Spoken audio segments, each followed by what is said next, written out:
And a happy Roll Tide to everyone. Bama took out Missouri, and we're going to break that down for you right here on the Bama Tailgate Show. Make sure that you like, subscribe, thumbs up, do all the things we ask you to do, and be part of the show. That's Mike Johnson. I'm Mick Gillespie, just like old times, every Monday right here on the channel. Let's get this thing started.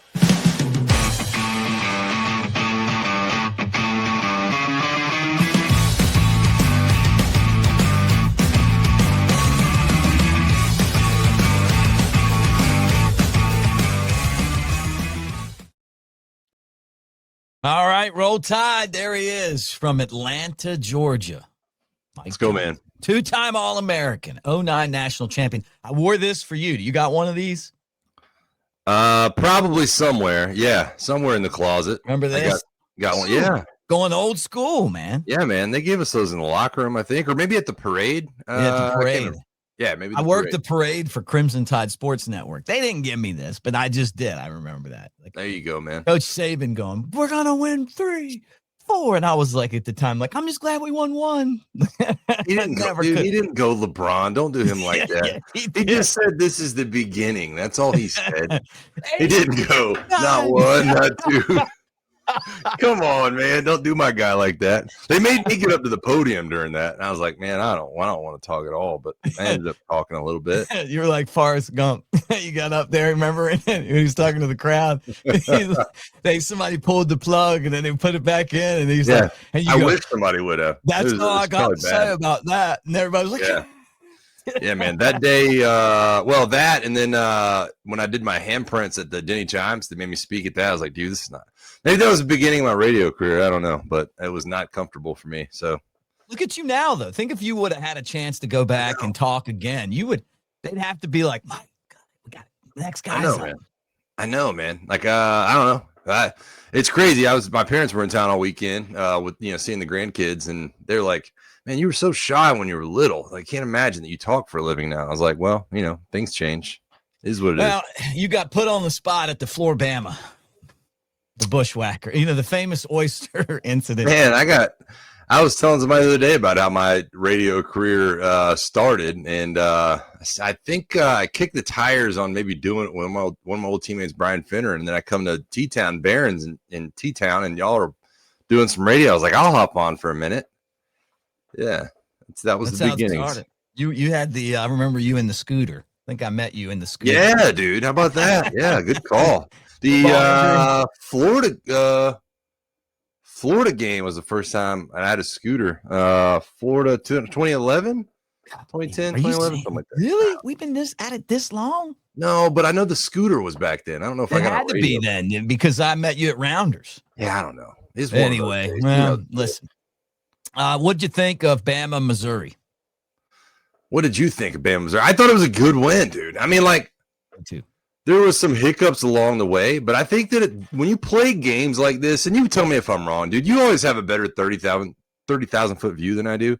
When you play games like that against a top 15 team on the road for a 11 a.m. Central start, I feel like it's just win and move on. Like I don't take any style points away from it, or like, man, I wish that this unit would play better, or that unit would play better, or I wish the offense, I'm like, do what you got to do to win, because there's so many different nuances and caveats to the situations, like 2-minute drill, missed field goal, like all this other stuff. And I'm like, you just win the game like that. Those games are so hard to win, especially nowadays. Yeah. That was my biggest takeaway. I'm like, they won. Like, I'm elated about that. That's 3, top 15 or whatever wins in a row. And let's be happy about it. Yeah, and look, I know that everybody disputed me on this, but I felt like it was a perfect trap game, and I know they were undefeated. I know they were ranked, but 11 a.m., you got Tennessee this week. Guess what? Tennessee, and now I think you know this, but there was a time when you didn't know this. This is a big rival for Alabama, and we'll get into that in a second. But at the same time, it's like you just beat Georgia on the road. You just beat Vanderbilt. Their quarterback was just, crap talking you. You took care of him. Game day's there. And it's like nobody cares about Missouri. They're the team in the conference that's like the most forgettable brand. And you got to go there, and it's 11 a.m.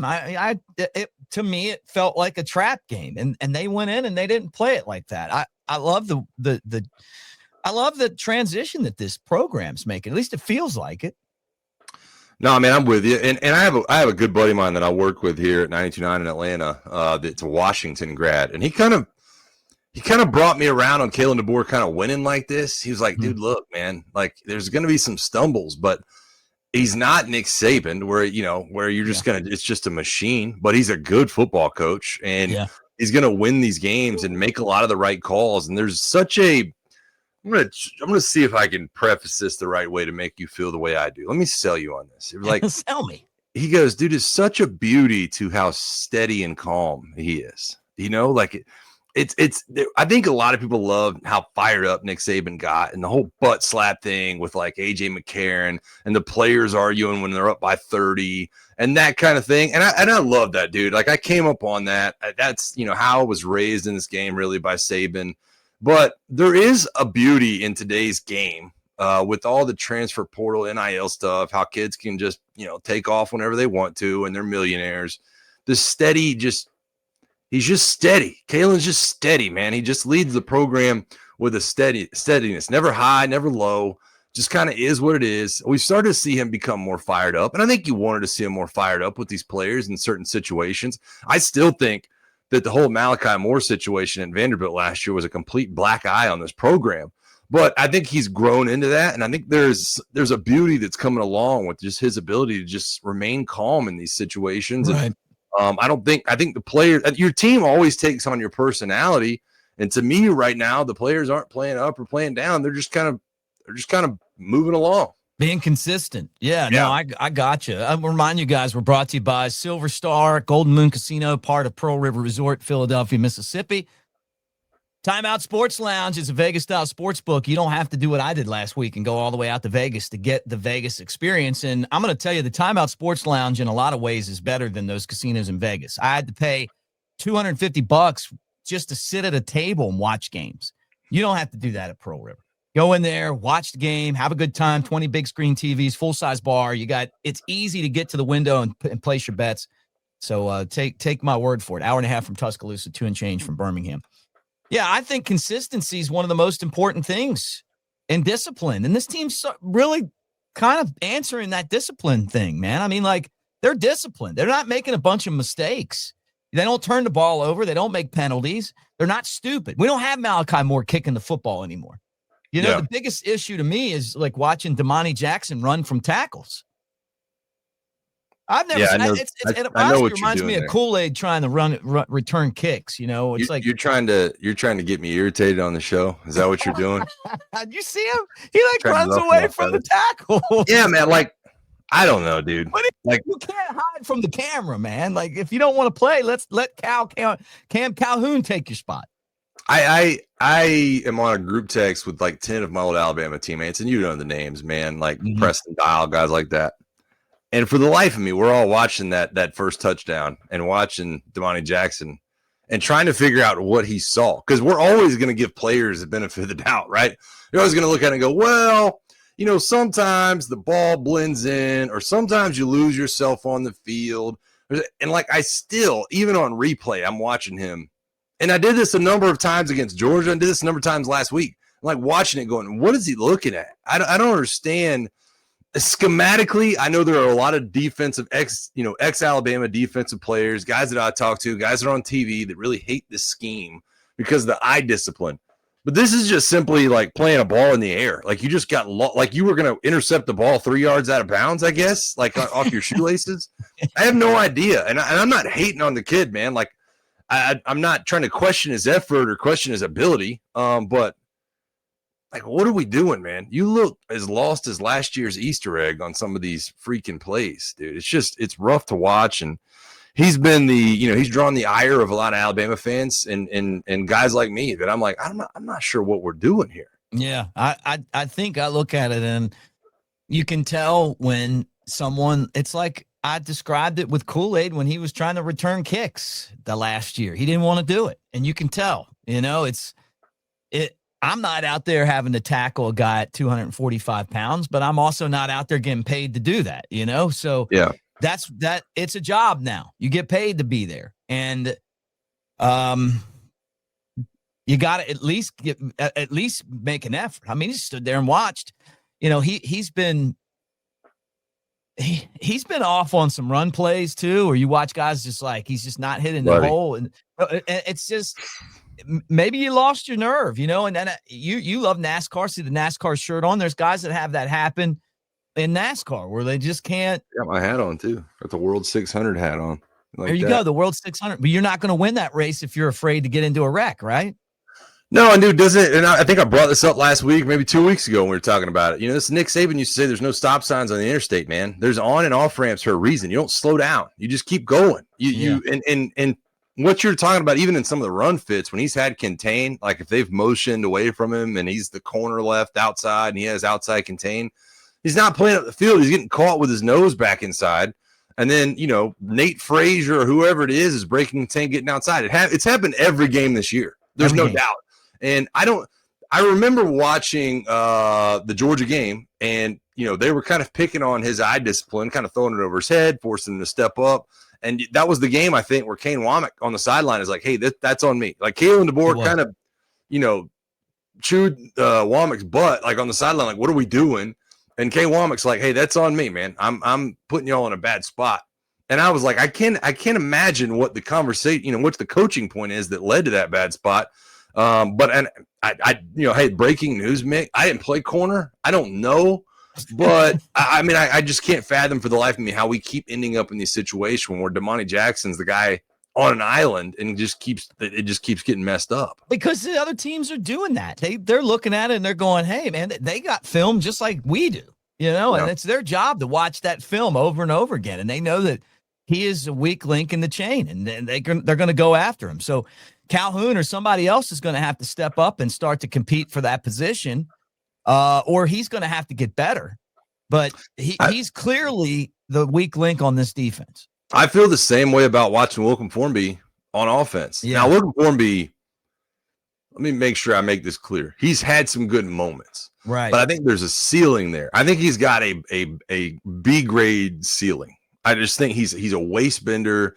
He doesn't have great knee bend from the tackle position, and his feet don't move fast enough. So when a edge rusher is rushing the hump, he kind of bends at the waist and leans, kind of tries to put his face in there, tries to get his face involved. And it's just when your legs straighten out, they can't move very well. And you see them rotating in the Carroll kid, the freshman. And it's like, he's not like there yet. Like he's probably right now a B-, but his ceiling is like an A+. You know what I mean? Mm-hmm. So it's like, how quickly can we get him past the B grade of the, is Wilkin Formby's ceiling to get him to the A grade that is like, that's when I think this offense hits a new level. Wilkin Formby's good in run blocking. He's had games, and I know that there's grades out there that float around, which I think are absolutely ridiculous. The college PFF grades. I don't freaking care. Don't want to see them. Don't even know what they mean. It doesn't matter. But it's crazy to me because I keep getting questions. I got Drew Davis, guy played right tackle with me, national championship. He's going, hey, why are we rotating these guys, man? Why is Jaden Roberts getting rotated in on the offensive line? And I'm like, the only thing I keep coming up with, Mick, and you and I have talked about this, is I think a couple of these guys are getting like the Mill Road treatment, where it's like, they didn't transfer, and we're like, hey, here's the game plan for you, but also we don't think you're as good as the people younger than you. It's like we're trying to phase things out. We're trying to keep guys invested. We're trying to make sure that if somebody gets hurt, that there's not somebody that's just tapped out on the season or that's a leader.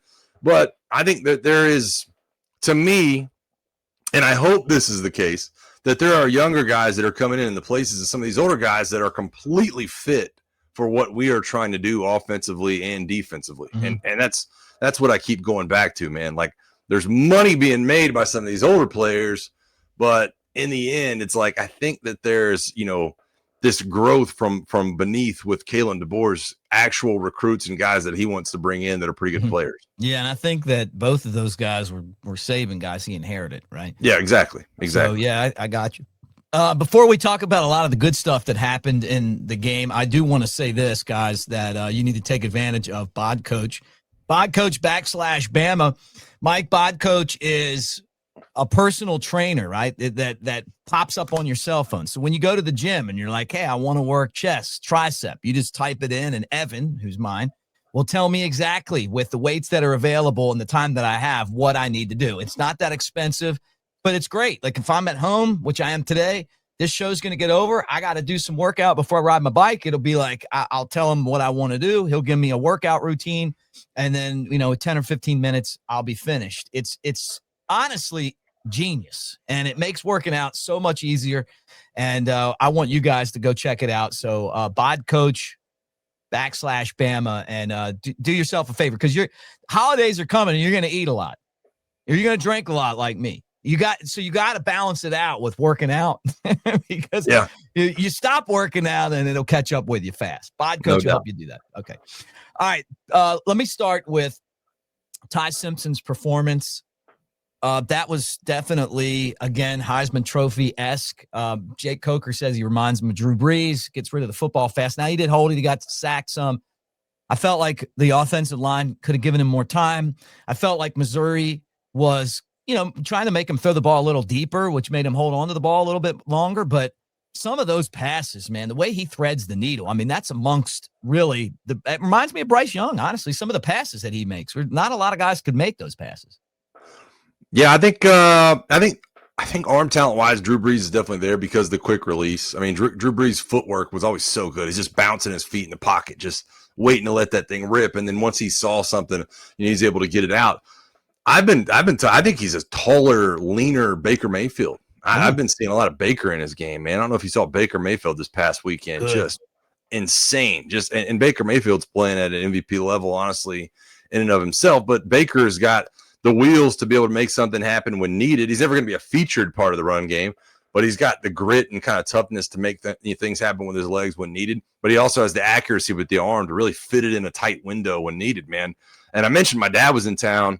We're watching the game. My dad, we're watching the game, and that 4th and 8 play, when he rolls out left and there's some open grass and I'm going, run for it. And then he throws it and I'm like, no, threads the needle right there on the sideline. And we're like, yes, can't believe that just happened. Like, what a throw, what a catch, what a moment. I mean, in a lot of different ways, really the moment of the game when you talk about in the middle to, complete that 4th down play. So, man, he's good. Brooks, there's no doubt about it.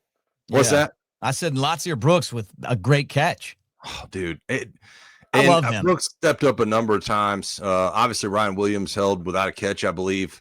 And there was room for some of these young guys, man. And we've got some playmakers on that side of the ball that if Ty Simpson's leading them and he's getting protection, man, it's fun to watch. Yeah. And I don't know if Ryan Williams wasn't a decoy in this game. I mean, it wouldn't surprise me because I know he's been banged up. But yeah, Latsier Brooks gives me that.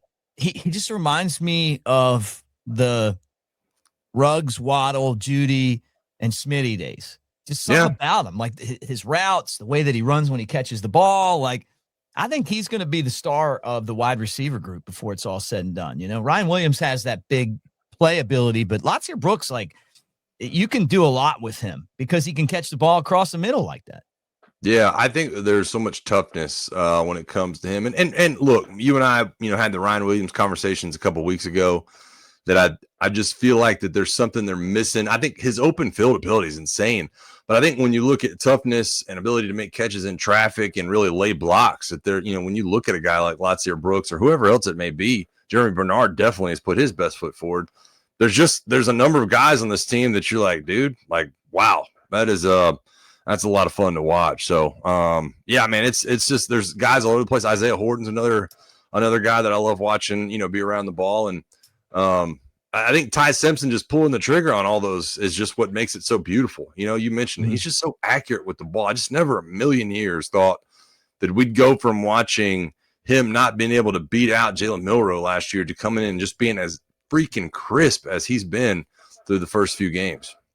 I think Alabama made a mistake not playing him last year when it was obvious that Milroe had cashed out. And that could have been the bowl game. That could have been in Oklahoma, and I guess they didn't want a quarterback controversy.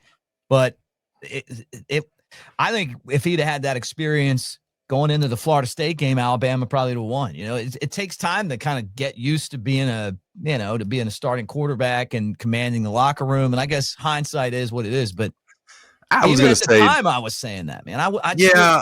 I think it's tough. And here's what I always go back to, man. We have this conversation all the time. It's so hard for me, especially now, having not played football in 10 years, to not look at it and feel the same way. But I have to remind myself and remind everybody else that this is not fantasy football. Like there are personalities involved. Yeah, in right. You know what I mean? Like there's the maturation process. There's the, and look, it's not like Jalen didn't have good moments. He had great moments. I mean, this is a guy that we went to the national semifinal with 2 years ago. Yeah. So there was some ability there. I think it's the whole on a much lesser scale. Let me calm down here. It's on a much lesser scale. It's the whole Jalen Hurts Tua thing. That Tua's like that guy. You know that he's got all the ability in the world, but Jalen keeps winning games and was the freshman SEC Offensive Player of the Year as a freshman. Yeah. So it's tough. I'm with you though. It's you do kind of get a case of the what ifs when it comes to Ty Simpson, but I have a hard time going back and second guessing because you're not in the locker room. You don't know the personalities and some of the storylines. Yeah. Yep. And I think that's a great point. So he's there now, and everybody's definitely aware of his ability. And, he may end up keep going like this in the NFL draft, and you're covering him watching Falcons games next year. I mean, he's putting himself in that conversation, the Heisman conversation. He's been really good. Yeah, he has, man. He's, like I said, he's not like a featured part of the run game, but there's just enough with the legs that he's very exciting to watch. I'm happy that he's the quarterback there, and he's doing a lot of good things. Don't forget about Mick Nation, Avenue D. There's the promo code right underneath me, the QR code. So just scan that, and you can be part of Mick Nation. You need to be part of Mick Nation, Mike. You need to join that. Tell me again why it's Avenue D. That's our Web3 home, man. And that's where we have all of our games, and we give away weekly cash prizes and swag, and which I got some swag for you too. I told Shank this earlier. I got to you got to text me your address so I can send you some stuff. Cause I need you, if you're going to wear NASCAR, I need you to wear some tailgate stuff. You do a lot of this with the swag and not enough this. Okay. You do a lot of talking, a lot of promising, and a lot of under delivering, my friend. I'll send it out today. I promise. Yeah. Here we go. We'll be right back or tomorrow when I get to the post office. But anyway, okay. So let me throw this out there. I thought, I didn't like the hit on Derek Meadows. It looked like he got pushed into the guy, but I mean, you're not supposed to lead in with the crown. It looked like they killed him. And then, Jam Miller got a concussion. I thought that was just a football play, like guys running over, trying to make a tackle. Yeah. I kind of felt like Missouri reminded me of Auburn. You go there, just kind of like they're always fringe when it comes to, the rules, late hits and stuff like that. And then that's how I feel. And then I, it is what it is to me. And then not having Jam Miller is going to really hurt against Tennessee because we don't have a replacement. No, we don't, man. And look, that's not to take anything away from the younger guys. I think they get the most out of their ability when you talk about Riley, Hill, guys like that. But Jam Miller's just different, man. And I would make the argument, Mick, that you talked about if Ty Simpson had started last year, that Florida State might be different. I think it might have been different if Jam Miller played. Yeah. I really do. I mean, I know that's hindsight. That's not to take anything away from Florida State. They obviously, handily beat us, score the game-winning touchdown in the fourth to go up by 14. It is what it is. But Jam Miller's just a difference maker, man. And I mentioned that to you. Obviously, against Georgia, I think there was a step forward. I think there was even bigger step forward against Vanderbilt. He's a difference maker. I'm with you. I think it was a football play. He lowers his head just as much as the defender does. He's I can't imagine he's going to play next weekend, but we'll keep our eyes peeled for that. But he's just different, man. He does things differently. He's very I don't know what Alabama running back does he remind you of, Jam Miller? I've been thinking for a while it's Josh Jacobs, and Josh Jacobs was never really the bell cow guy at Alabama because of all the other guys that played that position. But watching Josh Jacobs in the NFL, we always kind of knew that he had that ability at Bama. That's who Jams reminded me of. Yeah. At Alabama. I don't know who else to kind of compare him to, but he's just different. We don't have anybody else that kind of fits that style in our offense. He's gotten so much better. And he was good before, but now it's like he's going to beat you on the ground, and then if you're not careful, he'll catch a pass and beat you. He's the best we have, Mick, at setting up blocks. Yeah. It's just unbelievable the vision he has to cut left, force the defender to kind of, duck their head outside, and then cut back underneath them and, utilize really leveraging blocks. And obviously I played with Mark, who was like that, that had that vision. I think Damian Harris is another one that really had a lot of that vision, but he's the only one we have right now in the stable that has that ability. Yeah. I love Damian Harris, by the way, as a commentator. Oh yeah. He's really good, man. I've caught a couple of his videos. He's solid. Somebody send this to Damien. Tell him we want him on the channel at some point, man. He's really good, man. He really is. All right, so you're not going to have him. When I remember you and I doing the tailgate show, part of that 16 straight win run that Alabama had over Tennessee, and you're like, look, no disrespect, but I didn't realize Tennessee was a rival. You remember this conversation? When I got the Bama, I did not know. I had no idea. I didn't. I mean, I'll wear it. I'm coming from Florida, dude. Like, I didn't grow up an Alabama fan. I didn't really grow up a college football fan. Florida State was kind of the team. And I knew Florida State and Florida hated one another. I knew Alabama and Auburn didn't like each other. But Tennessee and Alabama was not something that was on my radar when I got to school. And everybody starts playing the video of the guy saying how much he hates orange right there by the Ferg. And I was like, man, okay, that's really cool. Like, that's interesting. There's so many things that I learned, Mick. You know what's crazy, man? There's so many things that I learned by getting on Facebook and the Facebook groups that I got invited to in 2005. In 2005, when I got to school, it was only college kids on Facebook. Right. And, there was Bring Back Rammer Jammer, which I was like, what does that even mean? Like, don't even know. Like, I don't understand why people have to bring back Rammer Jammer. Yeah, right. And it's funny how much looking back 20 years, I'm like, Jesus, man, I was green. Like, Lord and how stupid were they? Every time they've banned songs in there, it's like, just get out of here with that. Play Rammer Jammer, play Dixieland Delight. Don't tell the crowd what to say. Have you been around college football? I mean, that's just the way it is. I'm sorry. Close your ears. Don't be take your offendedness somewhere else. I mean, go to Tennessee and watch what they say about us. Because it's not flattering. Even when they had game day, when George was there, they had Coach Debor on there, and they're chanting in the background, "F Bama," I was gonna say the teams that don't have songs where they cuss, like Bama or LSU, whoever it is, Georgia.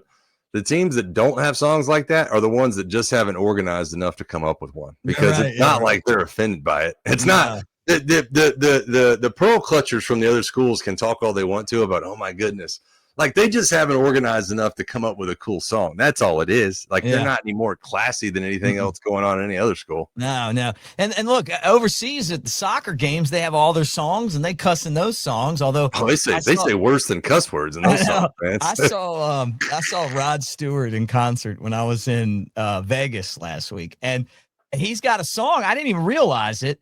That it's like he talks about the Celtics soccer team, or football team from Scotland. And even though he's from England, his dad was from Scotland. And during the concert, like, it's got the soccer team behind them on the video board, and he's kicking out soccer balls that he signed. And I listen to the lyrics, and I'm like, I've heard this song a million times. I didn't realize he even said that. He was talking about the Celtics and Manchester United in that song. They sing over there. They'll have these chants going, and they're having a good time. It's fun. I've stop looking for something to be offended for, and I'm glad that we got past that, now I guess we pipe in, lyrics over the cuss words so that, grandma's not offended. Like, hey, let's have a home field, let's worry about that after we beat Tennessee. Yeah. And it's going to be a tough game. This is, without Jam Miller, with Jam Miller, I feel like, hey, it's going to be a game we're going to win by 10. Without Jam Miller, I just don't know. Kevin Riley he just doesn't do it for me right now, and I do like him. I like his ability to catch the ball. We saw Daniel Hill. You got Richard Young. A.K. Deer's the most talented guy there, but, can he get in there and block? You see these guys come in and they miss blocks and stuff, and then they're out of the game really fast. I guess Kevin Riley's probably the guy that is most similar to Jam, but he's just not. He's just not physically there yet. And Tennessee is, they're coming in to try to beat us. Yeah, and I think that there's no doubt that the recipe for success that we've had throughout the last few weeks has simply been not. It's just ball control, really. I mean, it's I told you last week, go back to 08-09 Bama, where it's like, 08 Bama, we went 12-0, ended up 12-2. We weren't more talented than anybody, like we weren't. We ran the ball extremely efficiently with Glenn Coffey that year. And we did just enough and had a freshman, Julio Jones. We did just enough through the air, and we stayed on the field. Like when there was 8 minutes left in the game was over. You know what I mean? Yeah. And that's how I feel like. Yeah. That's this team. And the problem is with jam out, can you do that? When you're at your best or when you need to be at your best in the fourth quarter, is this a team that can simply put their foot in the ground and say, hey, we're going to rip off 5-yarder, 6-yarder, 8-yarder, 5-yarder? I mean, I don't know. Maybe they find other ways to do that, or quick screens here and there. Maybe they lean on Ty Simpson even more. But you go back to the longevity of the drives against Georgia and how you try to take the ball out of Diego Pavia's hands, and the same thing against Mizzou. Man, you convert the fourth down, you stay on the field. That's really the beauty of this. So obviously Tennessee's got a lot of ability. They've got more stars left than I thought they would with some of the guys, Dylan Sampson and James Pierce, and obviously Nico leaving. They still got a lot of ability. But I would feel a lot better if Jam Miller was in this game plan. I'll say that much, because I think this is one where you could really use some grind them out kind of, 5, 6, 7, 8 minute drives throughout this game. Yeah, I'm glad it's at home, right? That helps out a lot.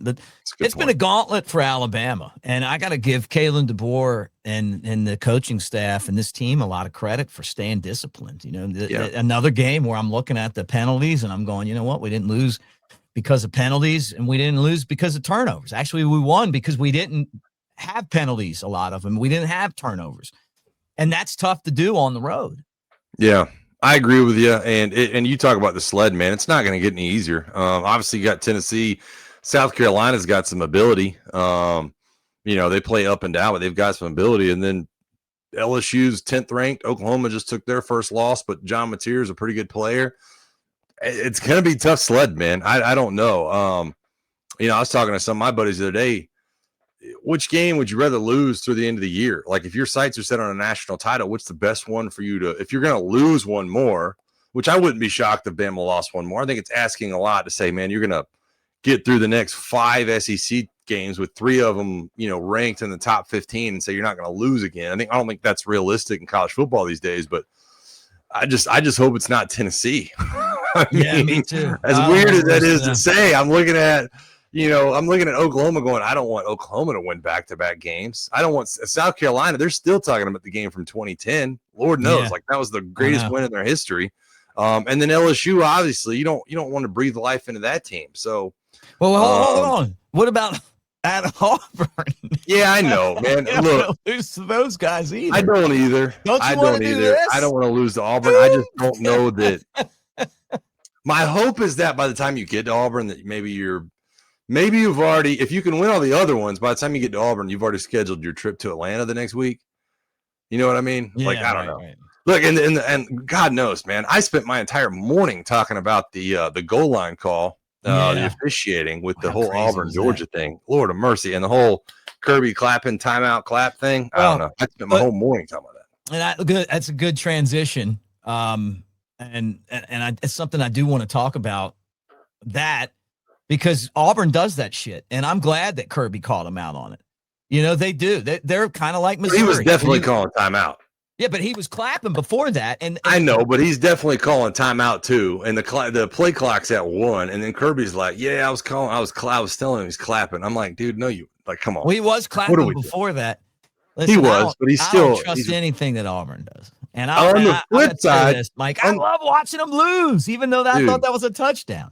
On the flip side, and this was crazy, as I posted this on Twitter, it got a ton of reaction. Like, I don't know how Sean McDonough and our old buddy Greg McElroy and Booger McFarland, all these people were so convinced that Auburn scored this touchdown. I was can't tell. No, I'm like, what do y'all, like, I don't understand. I don't think most of them saw that there were 2 punches by the Georgia defender. And of course, Auburn fans on Twitter are like, "You Bammer." I'm like, dude, I live in Georgia. I promise you, I'm not, on a day-to-day basis rooting for the Bulldogs to win. I mean, like I'm not going out of my way to be like, yeah, Georgia. I'm not looking at it through Georgia colored glasses. I'm just simply saying I don't know how they were so convinced enough to like go into halftime with a still image on the screen and say that Auburn's getting screwed. Here's what I will say on that. Hugh Freeze, your team is taking on your personality. And when I saw Hugh Freeze's interview on the way into halftime, I was like, Auburn's cooked. Yeah. There's no way they're coming back from that. You can see it written all over his face that he was going to walk in the locker room and say they're getting screwed. Yeah. And it was like, I just can't imagine. I can't imagine Kirby having done that on the other side. I can't imagine like Nick Saban, some of the best coaches going into the halftime interview being like, you know exactly what Saban would have said.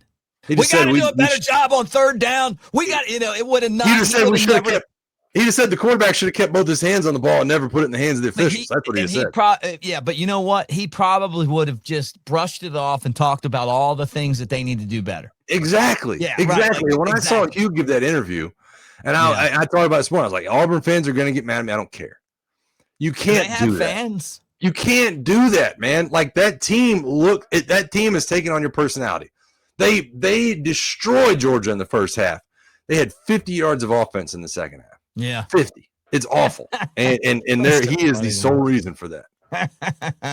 All right. How about James Franklin getting fired? I like James Franklin. I got ridiculed on one of the shows for saying he was a good coach, and that was before this 3-game losing streak when this was supposed to be their year. I saw the end of the game. I saw the fans basically chanting for him to get fired on his way off the field. And I still think he's a good coach. I mean, he didn't have a good year. His team hasn't responded. His backup quarterback's the guy that played against us for Missouri. And Drew Allard is out for the year. And now they're firing James Franklin. Life comes at you fast, doesn't it? Wow, man. They were number 2 a couple weeks ago. Let me just be clear. I ain't crying no tears for James Franklin. Him and his $49 million buyout or whatever it is. Crazy. It's the greatest fired college football coach is the greatest gig there is. But have you seen the reports that Adidas has a heavy hand in this? No. That's what really blew my mind about this whole thing. Like I've seen a couple of people put out that Adidas was very heavy-handed in this buyout, which I got to follow up on. But there was a couple Barstool people kind of putting that out, which is insane to me. Yeah, I mean, I think it got stale. I think that this is very much – I'm with you. I think James Franklin's a good coach. I think this might have an Andy Reid career arc where it's like it got stale in Philly, but they're good, they're going to be better off and he's going to be better off. And maybe it circles back to where, maybe he wins a title somewhere, a conference title somewhere, and maybe Penn State can take the next level with like a Cignetti at the helm. I don't know. But it just feels like these two entities are going to be better off in the long run having separated and gone their separate ways. Bama should have hired Cignetti. What Indiana's doing right now is unbelievable. To go to Oregon a week after you just whooped the crap out of Illinois that was supposed to be a top 10 team and to win, and that they just smothered them. They wasn't even close to me. I got to tell you, man, and everybody knows that Cignetti was at Bama with me. Yeah. With us and for 3 years, and I liked him, but to put it lightly, I am shocked that he is as good of a head coach as he is. He's what he is. I saw this stat earlier, Mick. Since he got in Division I head coaching, which I think is like 15, maybe 13 years ago, he's 136-37 as a Division I head coach. He's going to be He's going to be 100 games over 500 if he wins this weekend. Wow. That's crazy. Can they handle success? I saw the videos from the Indiana Strip. People didn't even know what to do. Well, here's the problem, man. If you're an Indiana fan, how long you're about to get kicked off this train, right? Yeah. There's no way he's staying at Indiana long term, right? No, because he knows you can't maintain this. You just can't. It's just not going to happen. No. For a lot of different reasons. And one of the reasons is that your coach is getting ready to get paid. He's going to get the what I like to call life-changing money. This week changed his life. Generational money. Yeah. This is one where he's like, the Penn State Sharks will be swirling. He just beat Oregon. So either way, he's going to get paid by Penn State, or Indiana's about to come up off the pocketbook and sign him to some guaranteed 8-year extension that is going to look insane. Yeah, no doubt. Guys, take advantage of Kelshi. We talk about it each week. Our promo code is Bama Tailgate, $10 free when you sign up with your link/code and trade $100. What I can tell you about Kelshi is this. It's basically like wagering legally through like a stock market type system. It's legal in all 50 states. You get better odds because you have no house vig, no limits, live trading, flexibility, transparent pricing. And what I like about it the best is that it's stuff besides sports. I think sometimes when I throw things at Mike, which I've got a couple up here I want to ask you about, you're like, I don't know, the alien one, I know you didn't want to touch that. I had to throw that at you anyway. So let me give you one as a guy that grew up on the Gulf Coast. Hurricane Lorenzo, category 1 or above, or category 2 or above. What do you think? Wait a minute, 1 or below or 2 or above? Yeah. I don't know, man. Should we be doing this? This feels wrong, man. Come on, man. It feels wrong. You live on the Gulf Coast now, man. I don't know what you're talking about. Do you think that being in Fairhope that I'm actually like tempting fate here and it turns into like a category 4 and it comes to my house? Dude. I've lived through that life, man. I missed was it Ivan? I missed like 6 weeks of high school my senior year because of Ivan. That was a bad one. That was the one that knocked out the Bama. Yeah, exactly. Yeah, that was an awful. The Pensacola Bridge, remember? It took out the Pensacola Bridge. Bay Bridge, man. Took out the Bay Bridge. That was a rough time. Yeah, we missed. We had to play like a playoff play-in game on a Monday night because we missed so much of our football season. It's crazy. Well, let me find one that maybe it'll be a little easier for you to. Yeah. I mean, like, look, hey, how about I put the vibes out? I'll just say category 1 and below, just because. Just to lower the vibes. All right, 8.0 earthquake this month. Yes or no? Dude, no. Like, why does it have to be a natural disaster?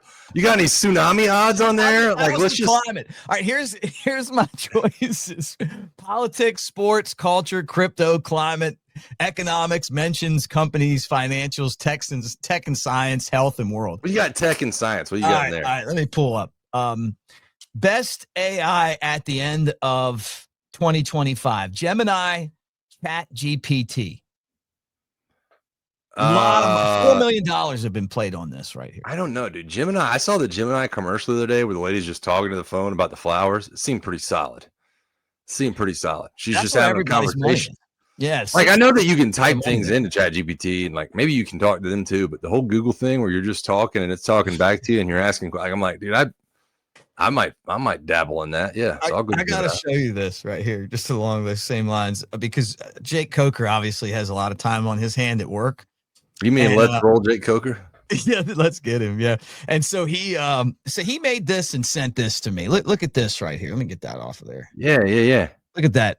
That was from his Chat GPT right there. Do you see that? Who's that guy? That's me getting stiff armed. Oh, that's you? Dude, I was like, who's the sideline reporter? Isn't that nice of him? That's pretty cool. What he does to his broadcast partner, giving me and he looks like he's done nothing but lift weights. I actually look like I'm a lot younger, but he looks like an action figure. He looks like an action figure, giving me a stiff arm. That was from Chat GPT. All right, one more. Let's do one more because this is fun. I just like hearing your reaction to stuff. I'm going. Let's pick another category. Let me go economics here. All right. Fed decision in October. Ooh, $10 million have been played on this. Cut 25%. Fed maintains rate. Cut. You gotta get the rates down. The money's gone on. Can't be 25%. It's got to be a quarter of a. Yeah, I don't know. Let's go. That's what I mean. A quarter of a percent. Yeah. No, and that's got to happen, right? The interest rates have been insane. They've been insane, man. I can't even afford to move right now if I wanted to. Me too. You can't even. It's like the best and worst thing that happened. We bought our house in 2019. Me too. It's like we're kind of locked in, you know. Like I'm not going anywhere. I feel like I've hit the lottery by buying a house in 2019. So I'm not leaving. I'm doing this, and he didn't even ask me to do this. But there's catfish down there. Yeah. And Cat and my mortgage guy. 2.9%. I got a 2.9% rate. Like I can't leave. I'm the same, dude. I got a 2.8.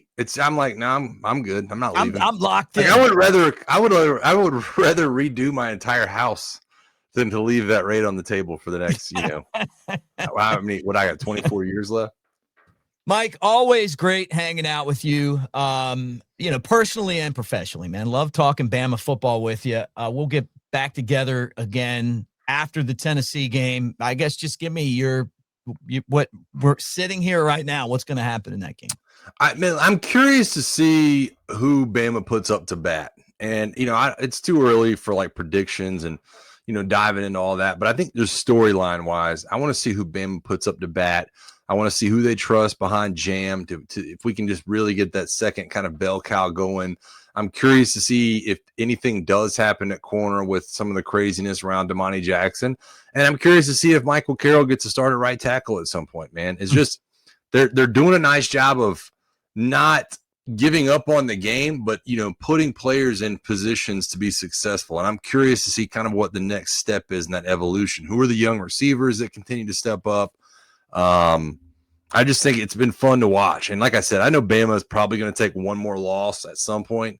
I hope it's against the right team, but man, I hope it's not against Tennessee this weekend. I think that they're in a good spot, and I trust Kalen Debor, especially in home games. Yeah, no doubt. And if you guys need a victory cigar, another one of these, I'm just throwing it out there. Our buddy at R&R Cigar, Randy, Reagan, Debbie, the whole gang over there, the Starner family. We appreciate those guys so much. We've done our shows there before. Yeah. They always have that special Bama game cigar, and I'm going to try to get by there and see those guys. But it's in Tuscaloosa there, R&R Cigars, so that's where you can get your victory cigar. All right, guys, we're brought to you by Pearl River Resort, Philadelphia, Mississippi. The Azaleas, the Oaks, 2 amazing golf courses at Dancing Rabbit. That's Dancing Rabbit Golf Course, part of Pearl River Resort, Philadelphia, Mississippi, hour and a half from Tuscaloosa, 2 and change from Birmingham. Let's listen to a little Jay Coker and Roll Tide, guys.